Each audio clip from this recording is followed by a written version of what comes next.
Dr. Tracy. Yes. Let me tell you this. I am really, really impressed.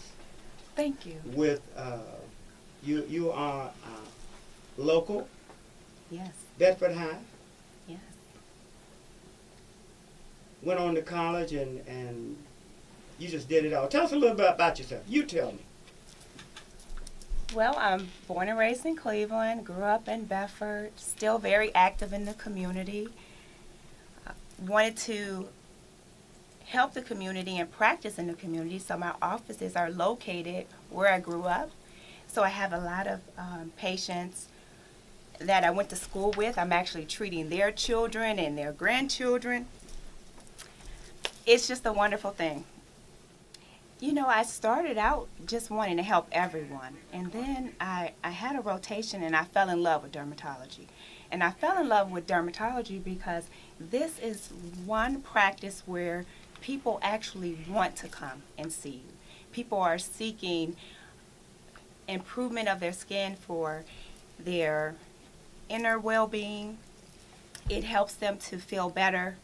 When they look better on the outside, it matches how they're feeling on the inside. And so it's almost like a ministry for me to actually help people feel better. It's not a struggle to get them to come to their appointments because they want to be there. They're seeing the results that they want. A lot of times, because with ethnic skin, we're told that some of our issues aren't important. Yes.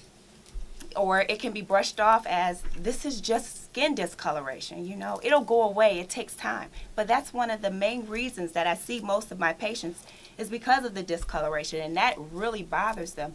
And they've been told that it's just discoloration. It'll go away. But it can actually take a year to a year and a half if it's not treated properly. Yes, yes. So I get a lot of patients that come in that they use a lot of home remedies, coconut oils, tea tree oil, and a lot of times what they're doing is just masking the symptoms. So these things can make dry areas appear oily or shiny, but it's really not treating the underlying condition. So I really do take them off of those type of products and give them something that's going to work better, not only to give them that shine that they're looking for, but also stop the itching or the dry scalp that really is the reason why they're doing those things. So one of the things that, you know, that I always stress to my patients, and it doesn't matter if they're coming in for acne or if they're coming in for eczema, whatever the case, I stress to all my patients that you need to use sun protection. And I have samples, I have coupons. I'm always stressing the importance of protecting our skin from the sun. We were always told and taught as young people that because we were people of color that we didn't require sun protection. But we do diagnose people of color with skin cancer every day. No, so eczema is, just to keep it in layman's term, it's the irritation of the skin, and it can be caused, most people will, the first thing they think of is that I need to change the detergent that I'm using. More than 99% of the time, I never even ask people what type of detergents that they're using, because it's more so what you're putting on your skin that's causing the irritation. And us living in this beautiful, sunny city of Cleveland, we tend to have tremendous fluctuations in temperature. So that is going to be your main cause for your flare-ups of eczema. What's the sun, you say? Temperature fluctuation. So, you know, in Cleveland, we can have multiple seasons within 1 week. And so most people will think that their treatment is not working properly because Monday and Tuesday they're good, but Wednesday they're starting to itch again. Well, it was 70 degrees on Monday, now it's 30 degrees on Wednesday, and so now you're flared up. So I always tell people it's not that your medicine is not working, it's that the weather is changing, and so you have to be aware. So I do a lot of patient education on actually how to teach you how to respond to the symptoms and the signs that your body is giving you to tell you that you're getting ready to have a flare-up. Yes. Well, that's the first thing that I'll take you off of, because you cannot use bubble bath. You can't use soaps and solvents, because I think of it as a chemical to your body. Because at that time when you're flared up, your body is truly only needing plain water, and I would say lukewarm water, not steamy hot water, because that also exacerbates or makes the symptoms worse. So the first thing I'll do is take you off of soap. Yes, well, you can always use the soap. I have them use the soap under the arms in the private area so that you don't have any smell. I always tell my patients, I promise you, if you don't put soap on your arms or legs, you will not have a body odor. So you're still able to wipe down, but you're limiting the bathing that you're doing. If you're doing a bath, you're not doing real steamy hot water, and there's absolutely nothing in the water. So it'll be plain lukewarm water, and you're kind of just getting in and out. Yes, well, we promote a total body approach. So I talk to my patients about diet and exercising. I love not just taking care of your skin, but your body as a whole. So anything that you can do to enhance your body, I'm never going to be against that. Yes, I'm not either, Dr. Tracy. We believe in that. Dr. Tracy, you know, I'm listening to what you're saying so far, and my son, 8, he has a bad case of eczema. Yeah. And everything you said so far about the seasons, I'm noticing that, you know. So you're right on point there. Yeah. Most issues that I deal with, and we've been told, again, that food causes acne. And people say, well, every time I have something soda or if I have chocolate that I break out. But really, food does not really play a role in those type of things. I tell people, if I can get a teenager who, you know, type of diets that teenagers have, if I can get their face cleared up and they're going to do whatever they want to do, they're going to eat what they want to eat, then food really isn't that big of a role in most of the conditions that you think they are. What would you recommend is the best soap and shampoo? And how do you feel about the organic, like the Tom's, versus the more commercialized stuff? Well, my favorite, and I don't know if I'm doing a commercial for the product, and if I can do that. It's okay. Okay. My favorite soaps would be a Cetaphil soap or a Dove soap, something that's very moisturizing and not drying. So I always take people off of the deodorant soaps because they're really strong. They're drying to the skin, so they cause more issues. And my favorite shampoo, it depends. I mean, if you have a dry, itchy scalp, then there's medicated shampoos. But if you don't, I love Design Essential, which is very moisturizing and has a nice leave-on conditioner, too, that you can use. So that's something that you can get from the beauty supply store. But if you have scalp issues, then I would definitely have to give you something prescription-wise. And so forth, so on. Yeah, so my practice, Apex Dermatology, is owned by a person who is so... He is just out there, ready to do everything as far as advertisement. He's innovative, and when we met, he said, "Hey, you know what? I want to do something for the city of Cleveland. I want you to come and start an ethnic skin center." And so his name is Dr. Jorge Garcia. Yes. And I love his vision. He's a visionary. He said, you know, we need this. We need someone who actually specializes in the skin because the need is there. No one is actually doing it anymore. And so it was his vision to actually bring me on and say, I want you to focus on the ethnic skin. And so we came up with the Ethnic Skin Center, which started at Solon. And then we had so much need that we just expanded it to a second office. Yes, so that practice has been very successful, hasn't it? Yes, it's been very successful.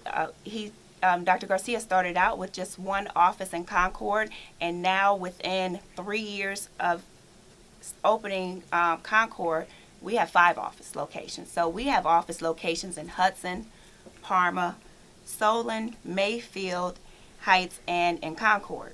I'm only at the 2 offices, but we have great providers at all the offices. Yes, I can. And the first thing, before you even make an appointment, the first thing I would like to say is that if you do have keloids, you can get keloids not just from a scalpel. Most people think I didn't have surgery, so how am I getting this keloid? You can get keloids from picking at bumps. That's right. That's why most of mine came from. You can get keloids from a scratch. Yeah. So I tell most of my guys, and you know, in the African American community, guys who are shaving and getting irritated from hair bumps, they drive them crazy. I treat a lot of guys with hair bumps, with facial hair bumps. And the first thing I can tell you before you even make an appointment is stop picking. Yes. Stop picking, because every time you pick, it's a potential to form a keloid. Yes. We also, you know, Apex, We do a lot with skin cancer. We are actually May 1st having it's Melanoma Monday. So, in the ethnic community, we don't tend to get melanoma, but it is possible. We get different types of cancer also, but we're doing all 5 offices May 1st. We'll be doing free skin screening. So we do a lot with the community. So we have people come in, they call in, schedule an appointment. You don't have to have any insurance or anything. You just come in, we check over your body. And most people of ethnic skin think that we don't have to have our moles checked. We need to have our moles checked. We need to make sure that we're checking in between our toes and our feet, because we it's apt for us to get a skin cancer that comes on the soles of our feet. Bob Marley. And so you want to make sure you're checking your feet. You want to make sure that you're seeing someone for a full body exam. And if you're going to have a physical every year and you still have your shoes on, then you need to be taking your shoes off, and you need to make sure that your physicians are checking your feet. So Bob Marley had skin cancer? He had it started from his foot and it spread. He didn't want to get surgery on it. And that's what killed him? Yeah. Wow. Yeah. Wow. I didn't know that. So we're talking to Dr. Tracy Ringo. So ladies, good evening. And I love the ladies. I love the teenagers. I love everybody. But for the ladies, what I would like to say is that it's nothing wrong with wearing makeup. You can wear your makeup, you can wear whatever, but I want you to wear your makeup because that's what you want to do, not because you have to, not because you feel you have to hide something. You wear it because you want to wear it, and when you don't want to wear it, you still look amazing. And so we have so many products that help with dark spots and blemishes that can give you that option that I'm just wearing it because it makes me feel good, not because I have to. Well, first of all, I would like to just have a consultation with you, because a lot of times when you do things over the counter, you're not really treating the underlying issue. So you should always have a consultation first so that you're in the right direction. A lot of times I have people who want to exfoliate and they have such severe dry skin that they're drying their skin out more. And us with ethnic skin, the drier our skin gets, the more we discolor.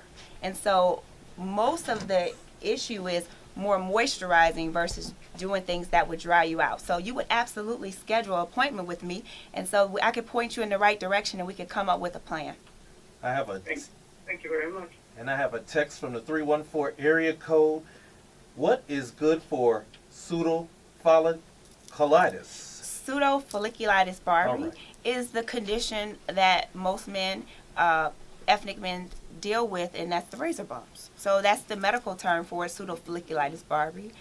And I have an awesome treatment that if you come into the office, I can get your face smooth. I can have you shaving without the irritation. Most people who have this issue also have a lot of discoloration to go along with it. So if you think of any issue that causes inflammation, the discoloration goes hand in hand. So most of my patients' main complaint when they come in is that they have discoloration of the skin. They either call it dark spots, blemishes, they'll even call it scarring. So the discoloration is not scarring because we actually can make the discoloration go away. We at Apex Dermatology also have our own formulation that we use for discoloration. So we have our own product that we mix there and we sell to our patients to help. Okay, so what causes pimples or acne? So acne is the medical term for pimples, bumps, whatever you want to call it. It can be hormonal, and also our young women when they're 18, and for our young men by the time they turn 21. So we're used to seeing people in high school with acne, but once you get 18 for females and over the age of 21 for males, you go into adult acne. So this can also be genetic. So that families just tend to have adult acne. This onset can happen at any time. And the thing about the adult acne, it can be very disheartening because once you have it, you always will have it. It's very hard for it to go away. So if you get acne as an adult, it's something that you have to control. So acne is not cured, it's controlled. So most people use medications and their face is clear, and then they think, well, since my face is clear, I don't need the medicine. And so they stop using the medicine, and then the symptoms come back. So I do so much education so that people say, you know, I have all this medicine and nothing's working. But really, it's not that you don't have the right medicine. It's probably you're not using it long enough, or you're not using the right product. Because if you have dry skin, then I'm going to give you something that's going to be more moisturizing for your acne, because most of your acne medications are made to dry your skin out. So you need a consultation. We do chemical peels. We have an esthetician at our offices that will also do the chemical peels and facials and different aesthetic things that most people are seeking. But you need to have that consultation first so that you come up with a good plan for your skin type.